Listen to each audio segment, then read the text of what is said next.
Hello everyone, this is Aftab Saifi. Welcome to इतिहास से आज तक का सफर, एपिसोड 1 ऑन डिफेंस अड्डा 24/7। और आज के हम इस सेशन में बात करने वाले हैं कि आपकी ऐतिहासिक पृष्ठभूमि क्या रही भारतीय संविधान की। देखो, भारत का संविधान 26 जनवरी 1950 को लागू हुआ, ये सभी को पता है। पर उसके पीछे उसको लागू करने में कितनी मुशक्कतें करनी पड़ी, उसके बारे में आज हम इस सेशन में बात करने वाले हैं। तो सन 1600 में क्या होता है, यहां पर ईस्ट इंडिया कंपनी को एक चार्टर लागू होता है और उन्हें आजादी मिल जाती है भारत के साथ व्यापार करने की। और वो भारत आती है व्यापार करने के लिए आर्थिक कारणों की वजह से, पर कब उन्होंने राजनीतिक कारण भी अपने अंदर समेट लिए वो पता ही नहीं लगा। और जैसे जैसे ईस्ट इंडिया कंपनी अपनी पावर्स को बढ़ाती जा रही थी, तो उस टाइम पे ब्रिटिश गवर्नमेंट को लगता है कि यार, हमने ही इन्हें चार्टर एक्ट बना के दिया और ये हमारी पैर पर ही कुल्हाड़ी मार रहे हैं। तो ब्रिटिश गवर्नमेंट रेगुलेटिंग एक्ट या कहें चार्टर एक्ट लाना स्टार्ट कर देती है। अब ये जो चार्टर एक्ट्स थे, ये क्या करेंगे, धीरे धीरे आप देखेंगे ये जो कंपनी की पावर थे उसको कम करेंगे और ब्रिटिश गवर्नमेंट की जो पावर है वो बढ़ती चली जाएगी। अब आप सोच रहे होंगे कि ये ऐसा हो कैसे रहा है, तो जरा बात करते हैं इन रेगुलेटिंग एक्ट की जो 1773 में लाया गया, जिसमें गवर्नर जनरल जो थे बंगाल के, पहले उन्हें गवर्नर कहा जाता था। इस एक्ट के आने की वजह से उनका नाम गवर्नर जनरल ऑफ बंगाल पड़ गया और पहले गवर्नर जनरल जो थे वो थे आपके वॉरेन हेस्टिंग। और इसी के तहत, इसी एक्ट के तहत सुप्रीम कोर्ट का भी जन्म हो जाता है एक तरह से। और उसमें पहले जो चीफ जस्टिस थे आपके एलाइज इम्पे थे। और यहां पे केंद्रीकरण की बात की गई शक्तियों की, यानी कि जो ईस्ट इंडिया कंपनी के पास पावर थी वो सारी की सारी ट्रांसफर कर दी जाएंगी कहीं ना कहीं ब्रिटिश गवर्नमेंट के पास। तो ये हो गई रेगुलेटिंग एक्ट की बात। और ऐसे ही आपके कई सारे एक्ट आगे लाए जाते हैं, चाहे वो 1784 का पिट्स इंडिया एक्ट हो, चाहे वो 1793 का चार्टर एक्ट हो, 1813 का चार्टर एक्ट हो, 1833 का या 1853 का। अब जो ये मैंने बात कही ना लगातार, इसमें आपने एक चीज जरा नोटिस करी होगी, सर आप ये हर जो एक्ट बता रहे हैं वो 20 साल बाद क्यों आ रहा है। 20 साल बाद लाने की वजह यह है क्योंकि सिचुएशन चेंज हो रही थी और जो ब्रिटिश गवर्नमेंट है वो शक्ति लेने के लिए उतावली होती जा रही थी। अब क्या होता है, 1793 में एक जो एक्ट आता है उसमें, उससे पहले 1786 में लॉर्ड कॉर्नवालिस एक डिमांड रखते हैं कंपनी के सामने। और वो डिमांड क्या थी कि जो गवर्नर जनरल होगा अपनी काउंसिल के डिसीजंस को उन्हें खारिज करने की शक्ति प्राप्त होगी। ये बात उन्होंने रखी कि गवर्नर जनरल की जो काउंसिल होगी उनकी बात को ना मानना, यह गवर्नर जनरल के पास एक अधिकार होना चाहिए। और गवर्नर जनरल जो होंगे वो कमांडर इन चीफ भी होंगे। तो यह बात को रिपीट करते हुए आपका 1793 एक्ट में लागू कर दिया जाता है। पर इसके बाद क्या होता है, इसके बाद एक चीज और देखी गई, जो कंपनी का जो मोनोपोली थी, जो कंपनी का एकाधिकार था व्यापार पर, भारत पर, उसे 20 साल के लिए बढ़ा दिया जाता है। तो अब सबको यह लग रहा था कि 1813 में तो नई कंपनी आने ही वाली है, बट 1813 में कुछ और ही हुआ। ब्रिटिश गवर्नमेंट ने 1813 में जो चार्टर एक्ट लाई, उसमें क्या कहा गया कि कंपनी जो है, कंपनी का चाय और चीन से व्यापार पर एकाधिकार रहेगा अगले 20 साल तक, और जो दूसरी कंपनियां हैं वो भारत में आकर व्यापार कर सकती हैं। तो ये जब प्रोविजन आता है तो ईस्ट इंडिया कंपनी के पैरों तले जमीन निकल जाती है कि हम यहां पर आर्थिक लक्षण के आधार पर व्यापार कर रहे थे, अब दूसरी कंपनी आएगी और वो भी प्रॉफिट कमाएगी। और ईस्ट इंडिया कंपनी इसी जद्दोजहद में कुछ रिफॉर्म्स करने लग जाती है। बट ब्रिटिश गवर्नमेंट ही थी। उन्होंने क्या किया, उन्होंने ईस्ट इंडिया कंपनी के हाथ पैर पूरी तरह से बांध दिए, क्योंकि उन्होंने यहां पर एजुकेशन, क्रिश्चियन मिशनरीज को भेजना स्टार्ट कर दिया था, ताकि यहां के जो लोग हैं, इंडियंस जो लोग हैं, उन्हें गुलामी का असर अभी तक पता ना लगे, क्योंकि वो इंडियंस को गुलाम ही बनाए रखना चाहते थे और ईस्ट इंडिया कंपनी को अपने हाथों में रखना चाहते थे। जब यह बात हो जाती है, इतने में आ जाता है 1833 का चार्टर एक्ट, जिसमें गवर्नर जनरल ऑफ बंगाल की डेजिग्नेशन को चेंज कर गवर्नर जनरल ऑफ इंडिया कर दिया जाता है। और मजे की बात पता है क्या है, मजे की बात यह है कि विलियम बेंटिक वो last governor general of Bengal रहे और पहले गवर्नर जनरल ऑफ इंडिया बने। और इस 1833 के एक्ट के बाद क्या होता है, यहां पर आपको एक चीज देखने को मिलेगी कि इससे पहले जो भी आपके एक्ट आ रहे थे, कानून आ रहे थे, उन्हें रेजोल्यूशन के नाम से जाना जाता था, बट अब जो एक्ट आएंगे उन्हें एक्ट के नाम से ही जाना जाएगा। इस प्रोविजन में 1833 के एक और चीज जोड़ी गई, इन्होंने प्रयास किया कि भारत में सिविल सर्विसेज यानी कि जो आईएएस आईपीएस का एग्जाम होता है वो करवाया जाए। इन्होंने सिर्फ प्रयास किया, वो सफल नहीं हो पाया, वो अलग बात है। अब आ जाता है 1853।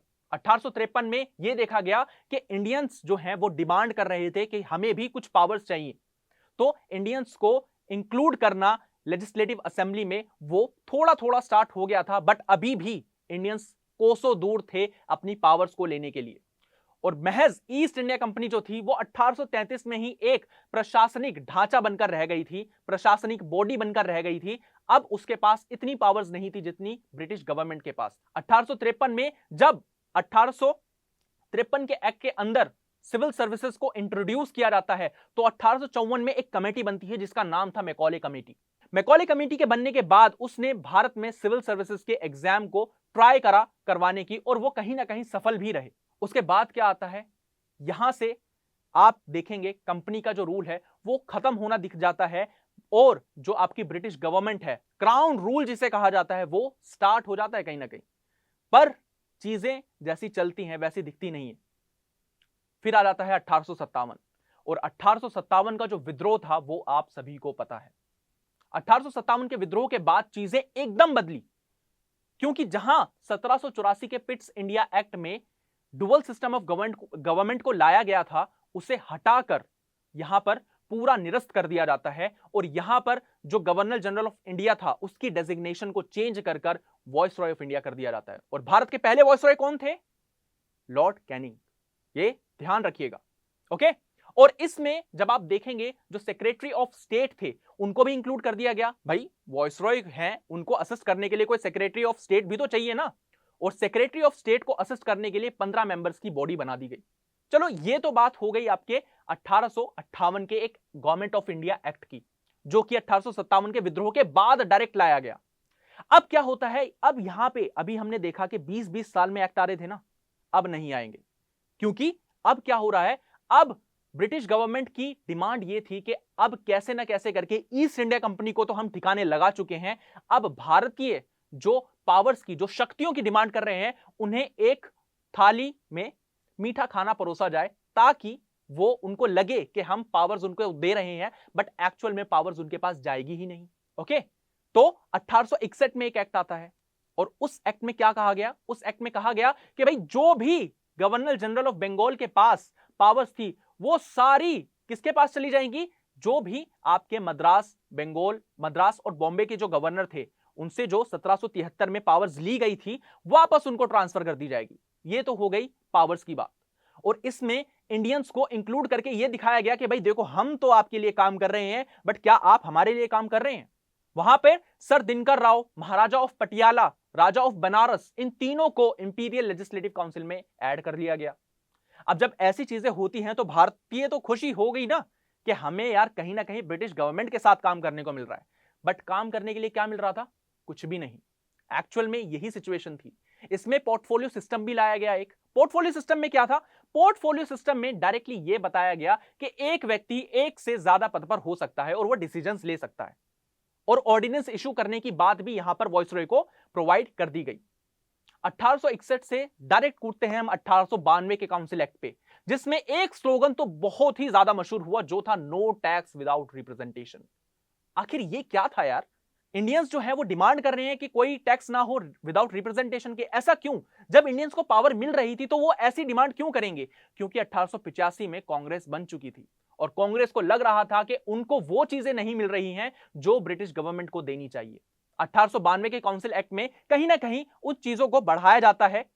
जब बढ़ा दिया गया तो उसके बाद भी पावर्स उनके हाथ में नहीं थी। इंडियंस में जो नागरिक थे उनकी संख्या को बढ़ाया गया लेजिस्लेटिव असेंबली में, बजट पर डिस्कशंस को बढ़ाया गया।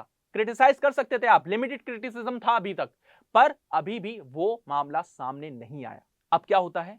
अब इसके बाद आप डायरेक्ट जाएंगे 1909 के इंडियन काउंसिल एक्ट, जिसे मार्ले मिंटो एक्ट भी कहा जाता है, जिसमें सेपरेट इलेक्टोरेट की घोषणा की गई, जिसके अंदर एक मुस्लिम नेता सिर्फ मुस्लिम उम्मीदवार के द्वारा चुना जा सकता है।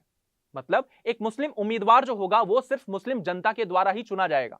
अब जब कम्युनल इलेक्टोरेट आता है तो उसके बाद 1919 में मॉन्टेग्यू चेम्सफोर्ड रिफॉर्म भी आते हैं, जिसमें बाइकैमरलिज्म आपका दिखा दिया जाता है जिसमें आपका एक लोकसभा होगी और एक राज्यसभा होगी जो मिलकर कानून आपके बनाने वाले हैं। एक हाई कमीशन होगा जो असिस्ट करेगा सेक्रेटरी ऑफ स्टेट को, या यूं कहें सेक्रेटरी ऑफ स्टेट की कहीं ना कहीं वो जगह लेने के लिए बनाया गया था।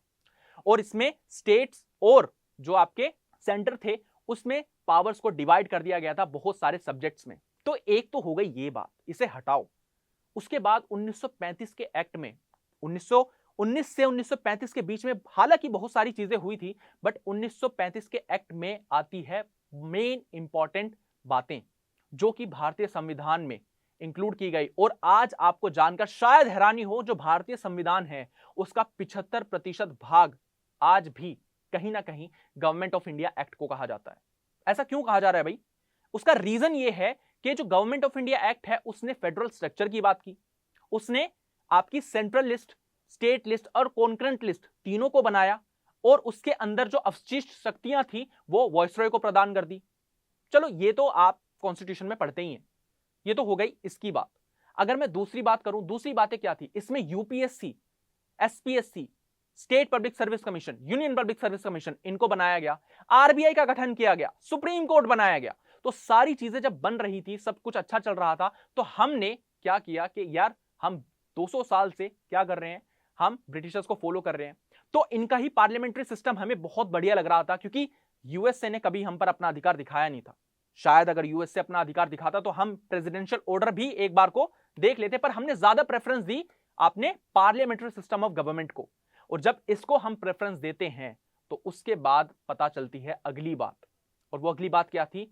हमारा संविधान 26 जनवरी 1950 को बनके तैयार हो जाता है। हां, महज 1935 से 1950 के बीच में बहुत सारी ऐसी चीजें हुई, क्रिप्स मिशन आया, कैबिनेट मिशन आया और बहुत सारी बैठकें भी हुई। उसके बाद जाकर कड़ी मुशक्कतों के बाद 26 नवंबर 1949 को संविधान बनता है और 26 जनवरी 1950 को जाकर लागू हो जाता है। तो ये थी इस एपिसोड में कि हमारा संविधान कैसे बना, ये बात। आई होप आपको वीडियो अच्छी लगी होगी। अगर आपको वीडियो अच्छी लगी है तो सेशन को लाइक करो, वीडियो को शेयर करो, और अगर डिफेंस अड्डा 24/7 के यूट्यूब चैनल पर नए हो तो सब्सक्राइब बटन दबा के जरूर जाना। और हां, मैं नोटिस कर रहा हूं आप दबा रहे हैं या नहीं दबा रहे हैं, ठीक है? तो मिलते हैं आपसे नेक्स्ट वीडियो में। Thank you everyone, this is Aftab Saifi signing off till we meet next time, bye.